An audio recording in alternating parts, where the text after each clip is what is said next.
of the traditional Jewish bedtime ritual, we call upon 4 angels to protect us. These are the 4 angels that surround the throne of glory. We call upon the angel Michael on our right.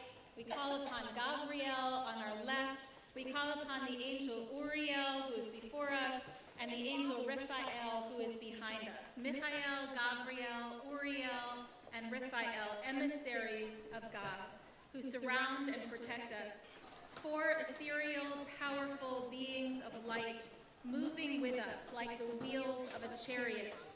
The archangel Michael, advocate of Israel, Gabriel, the angel of strength, Uriel, the angel of light and guidance, and Raphael, the angel of healing. We ask for their protection as we lay 5775 to rest and step into the year 5776. Shalom Aleichem, Malachei HaShalom. Peace be upon you, angels of peace. I want to call 4 other beings of light, 4 other angels who have profoundly influenced our lives, our world. I call upon their protection. Their deaths were the blast of a shofar, stirring us out of our moral slumber. On Passover, we drink 4 glasses of wine and we ask 4 questions. It is, in fact, one question, repeated 4 times. Ma nishtana halayla hazeh. Why is this night different from all other nights? I believe each of these angels asks us these questions, this one question, a question that demands a response. I call upon the spirit of 4 martyrs, all of whom died during this summer. The first on June 17th, the second on July 13th, the third on August 4th, and the 4th on August 19th. Shalom Alecha, Malach Ha'ahava. Peace unto you, O angel of love, Tywanza Sanders. Tywanza, with your majestic, contagious smile, 26 years old, a graduate in business administration. You loved your mother so much that you tattooed her name across your chest when she was going through cancer treatment. And when she said, "No woman is ever going to marry you with my name on your chest," you said to her, "Well, it'll be their loss." Tywanza, entrepreneurial, artistic young man, you wrote a poem called Tragedy, which ended with the words, "Divided by color, so we are all trying to be equal." You were praying with a small prayer circle at the Mother Emanuel Church in Charleston, along with 3 of your extended family members, when a man just a few years younger than you, who had been praying beside you for an hour, pulled out a gun, saying he was going to kill everyone. You said to the man, "You don't have to do this. We are no harm to you."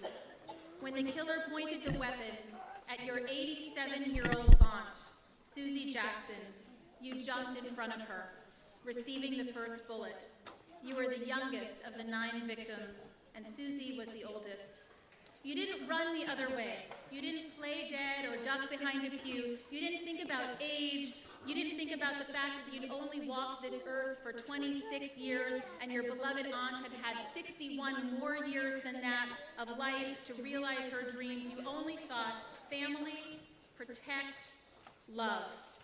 The killer said, "You rape our women, you're taking over our country, and you have to go." And with your entire being, body and soul, you exemplified family, protect, love. Ve'ahavta et Adonai Elohecha bechol levavcha, bechol nafshecha, ubechol meodecha. In a split moment, you demonstrated love with the last beat of your heart, with your very soul, with all your courage and all your might. Reverend Pinckney also died that day. A man who had spoken powerful sermons against racism and hatred. You don't leave behind a legacy of words. You didn't have time to compose your message to the world, but your final moment was an ageless sermon, a brilliant poem. The Confederate flag has been taken down from the South Carolina state capitol. We argued about how the killer was able to obtain a gun since he had been arrested and charged with felony drug possession and federal gun laws prohibit people with pending felonies from obtaining firearms, although it may have been a gift, in which case he would not have required a background check. But what else has changed? You ask us the question, Ma nishtana hashana hazot, mikol hashanim. How will this year be different from all other years? Shalom aleich, malach hatzedek. Peace unto you, O angel of justice, Sandra Bland. You were euphoric at having gotten a job at your alma mater, 28 years old from Chicago. You had suffered pain in your life. You had lost a pregnancy. You had walked through the valley of tears. A Waller County state trooper pulled you over for failing to signal a lane change. The stop turned confrontational when the officer asked you to extinguish your cigarette. You questioned why, and he ordered you out of the vehicle. The officer attempted to pull you out of your car, saying, "I'm going to yank you out of here." You said, "Don't touch me." He pointed a taser at you and said, "I will light you up." Soon you were forced to the ground and handcuffed, and 3 days later, you were dead in a jail cell of asphyxiation. Some say you committed suicide. Others say you did not. In fact, you were trying to arrange bail with your family. You became the target of a blame the victim game. Media questioning your mental health, blaming a woman with a history of sadness instead of a criminal justice system that denied your dignity. A system that makes a routine traffic stop for an African American a life-threatening experience. People have said it's not about police corruption. The real issue is about knowing how to behave when the police stop you. It's about being compliant and polite. It's about respecting authority more. Had you been polite to the police officer, they say, you'd be alive today. Just as they say Michael Brown would be alive today had he only followed orders, and how one reporter said that in the heartbreaking death of Eric Garner, we should only blame, the reporter actually used the word only. He said we should only blame the man who tragically decided to resist. In other words, it was Eric Garner's fault. It was Freddie Gray's fault. These are the same people who frown at the Black Lives Matter movement by saying, why single out Black lives when all lives matter? Which is like saying, it's like seeing your neighbor's house on fire, picking up a hose and spraying your own house while that one's burning and children are running out of it screaming and saying, all houses matter. It reminds me of when I was talking with a friend about girls who were being pushed off of a sheer mountainside in Afghanistan for tarnishing their family's honor by falling in love with someone their own age. And my friend responded to me and said, well, we all reach a cliff at certain times in our lives. It's not the same thing. You deciding whether to sell your property or set up a 1031 exchange is not the same as having your own father push you to your death. All lives matter. Of course they matter. We invented that. It's our Torah that gave the world the idea that everyone was made in God's image. You're welcome, humanity. But that person's house is on fire, and they're rioting. King said, a riot is the language of the unheard, and it's time to listen. I've been pulled over a fair number of times. The routine is reliably courteous. It's me digging through my glove compartment looking for my registration, and in return I either get a ticket or a warning or get that headlight fixed or you're the rabbi, I need all the help I can get from the big guy upstairs, I'll let you go this time, or have a nice day. But it never crosses my mind that I'm in a life and death situation. But police stopping people without reason, putting their hands on suspects, or jailing people like Sandra for infractions that at most would earn a white person in a suit a desk ticket, is happening not just in a few well-publicized cases a year, but routinely in hundreds of thousands or even millions of incidents we never hear of. In fact, I have a friend who was home one day, her door was open and she was feeding her children when a 16-year-old African-American boy ran into the house with his hands up, screaming, "Mom, Mom!" And it turned out the police were chasing him, and he ran into the first open door he saw, hoping that the people inside would pretend that he was their son, so that the police would think that he had run home. The police had just thought that he had insulted them and had chased him and hadn't let him call his family. Matt Taibbi wrote, "If you're continually handcuffing people, sitting on them, putting knees in their backs and dragging them to jail in cases when you could have just handed over a summons, a certain percentage of these encounters are going to end in fights, struggles, medical accidents, and other disasters." In The New Jim Crow by Michelle Alexander, she describes how white America re-seized control after slavery by institutionalizing a series of repressive vagrancy laws under which non-white Americans could be arrested for such absurdities as mischief and insulting gestures. That's why the issue isn't how you died, but why you were stopped and detained in the first place. It's profiling, sure, but it's worse than that. It's a systematic campaign to harass people, using misdemeanors and violations as a battering ram. Taibbi also writes, "We would call it murder if a kidnapping victim died of fright during the job. Of course, it's not legally the same thing, but a woman dying of depression during an illegal detention should be the same kind of crime, especially true given our long, sordid history of over-policing misdemeanors. Sandra, you called a friend from jail and left her a voicemail in which you said, 'I'm at a loss for words, honestly, about this whole process. How this switching lanes with no signal turned into all of this, I don't even know.' You ask us, 'Ma nishtana Hashanah hazot, mikol hashanim?' How will this year be different than all other years? Shalom alecha, malach hacherut. Peace be upon you, O angel of freedom, Shira Banki. Your parents said that you were an intelligent, beautiful, gentle, curious, musical girl. They said even adolescence had passed you over with grace, and she blossomed like a beautiful flower. They also said all of Shira's innocence, beauty, happiness, and goodness fell on the altar of hatred, malice, cruelty, and ignorance. We are left with pain, longing, and shock, as every parent would be. Shira, you marched at the Gay Pride Parade in Jerusalem amongst friends, supporting the rights of people to express their identity and live in security.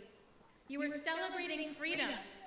You were stabbed by a man who had been released from prison just weeks before after having served a decade for stabbing martyrs at a gay pride parade in Jerusalem, despite the fact that he was outspoken about wanting and planning to do it again. You are now eternally 16. Your death was a shofar blast to our people, a wake-up call, reminiscent of the wake-up call we received when Yitzhak Rabin was assassinated at a peace rally by a Jewish man.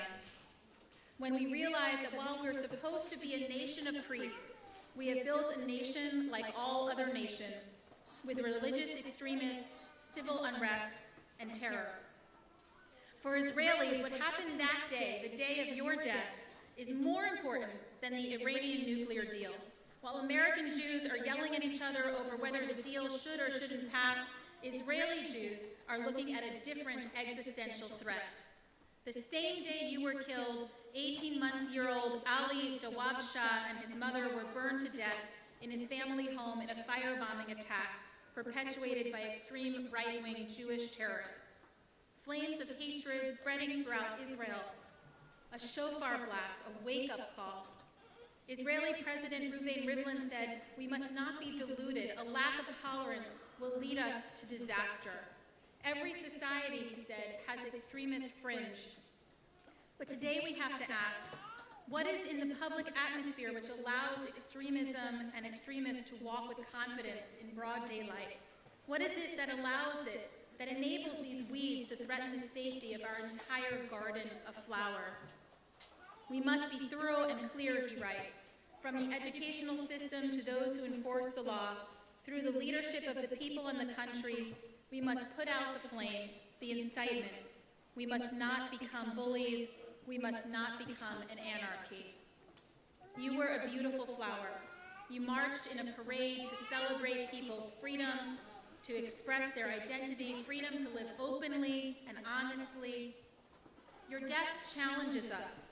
How do we recognize the Jewish soul of the man who murdered you? Do we take the easy road and say, you and I are Jews, you and I who study a little Torah, come to holidays once in a while, express our faith through social justice, while he who immerses in Torah all day long and observes the laws of Kashrut and Shabbat, he is not a Jew. He is not one of us. Do we just cut off the fringes of our people's tapestry, or do we engage in the hard soul-searching to identify the zealotry in our own tradition, recognize zealots as our cousins, branches of the same family tree, fed by the same scripture? How do we find the courage to own that part of our culture and yet rebuke it and put out those flames? Shira, your parents said, we have no issue with people wearing kippot or with beards. We know that many prayers were said in sincerity for our daughter, both in public and behind closed doors. Our dispute is with hatred and the sanctifying of your objective at the expense of the pain of others. We will try to hate less and love more. You ask us, Ma nishtana Hashanah hazot, mikol hashanim. How will this year be different from all other years? Shalom alecha, malach hachochma. Peace unto you, O angel of wisdom, Khaleel al-Assad. You were a national treasure. 83 years old, renowned antiquities scholar. You spent more than 50 years as head of antiquities in Palmyra, an irreplaceable scholar, one of Syria's most prominent scholars. You were a most important pioneer in Syrian archaeology in the 20th century, a treasure for Syria and the world. No one can talk about Palmyrian work without talking about you. 2,000-year-old ruins, a UNESCO World Heritage Site. You knew every nook and cranny. More than an academic, you lived in the very place you studied. Your knowledge was personal and intimate, not filtered through keyboards and computer screens. You breathed Palmyra's dust, felt its earth on your hands. You refused to reveal to ISIS leaders where valuable artifacts had been moved for safekeeping. ISIS called maintaining ancient statues apostasy. They made the curating of antiques a capital offense. They called you the director of idolatry. Many feared the Islamic State would destroy Palmyra's antiquities, but nobody anticipated that they would murder its keeper. You chose to stay there, knowing they were closing in, and you rescued hundreds of history's relics. They beheaded you and hung your body from one of your beloved ancient columns. Historian Tom Holland said that your devotion to your work, even unto your death, shows that it is not only religiously inspired interpretations of the past that people feel are worth dying for. The world is experiencing the worst refugee crisis since World War II. 54% of Syrians are either refugees who have left Syria or are displaced. Over 200,000 have died. And you are the most prominent Syrian scholar that ISIS has killed. Keeper of the long history, its heritage, preserving those ancient trading hubs along the Silk Road. While protecting ancient history, you were also trying to protect us from the jihadist campaign to take us back to prehistory. Even as 2,000-year-old ruins are being demolished, we are being catapulted back to pre-enlightenment with beheadings of children and adults, forced marriage, and sexual slavery, people being stoned and burned alive. Judaism believes in a God of history. Our Torah begins with the words, "in the beginning," implying an unfolding of time. We believe in man's evolution, in our ability to learn and improve. Memory is an essential part of the Jewish way of life. When the past is destroyed, when history is systematically obliterated, the continuum of man's development is arrested, and we become locked in an eternal, illiterate adolescence, our decisions determined by our rage and our lust. You ask us, Khaleel, Ma nishtana Hashanah hazot mikol hashanim. How will this year be different from all other years? How will this year be different? In the traditional Jewish bedtime ritual, we say, Mimini Michael, Mismoli Gavriel, Umilfanai Uriel, Macharai Raphael. On my right, Michael, on my left, Gabriel, before me, Uriel, behind me, Raphael. On my right, Tywanza, on my left, Sandra, before me, Shira, behind me, Khaleel. On my right, love, on my left, justice, before me, freedom, behind me, wisdom. Tywanza Sanders, love. Sandra Bland, justice. Shira Banki, freedom. Khaleel al-Assad, wisdom. 4 beings of light, 4 angels who have profoundly influenced our lives, our world, their deaths, the blast of the shofar. May we rise out of our complacency this year and answer their call to love, to justice, to freedom, to wisdom. We hear your question. We will rise to your challenge. We will remember you, your faces and your message. We hear your question, and we know it demands an answer. We will work for change, for wisdom, for freedom, for justice, for love. We will take up the radiant divine image in you and lift it high like a torch as we cross the threshold into a new age. Shalom Aleichem, Malachei HaShalom. Peace be upon you, O angels of peace.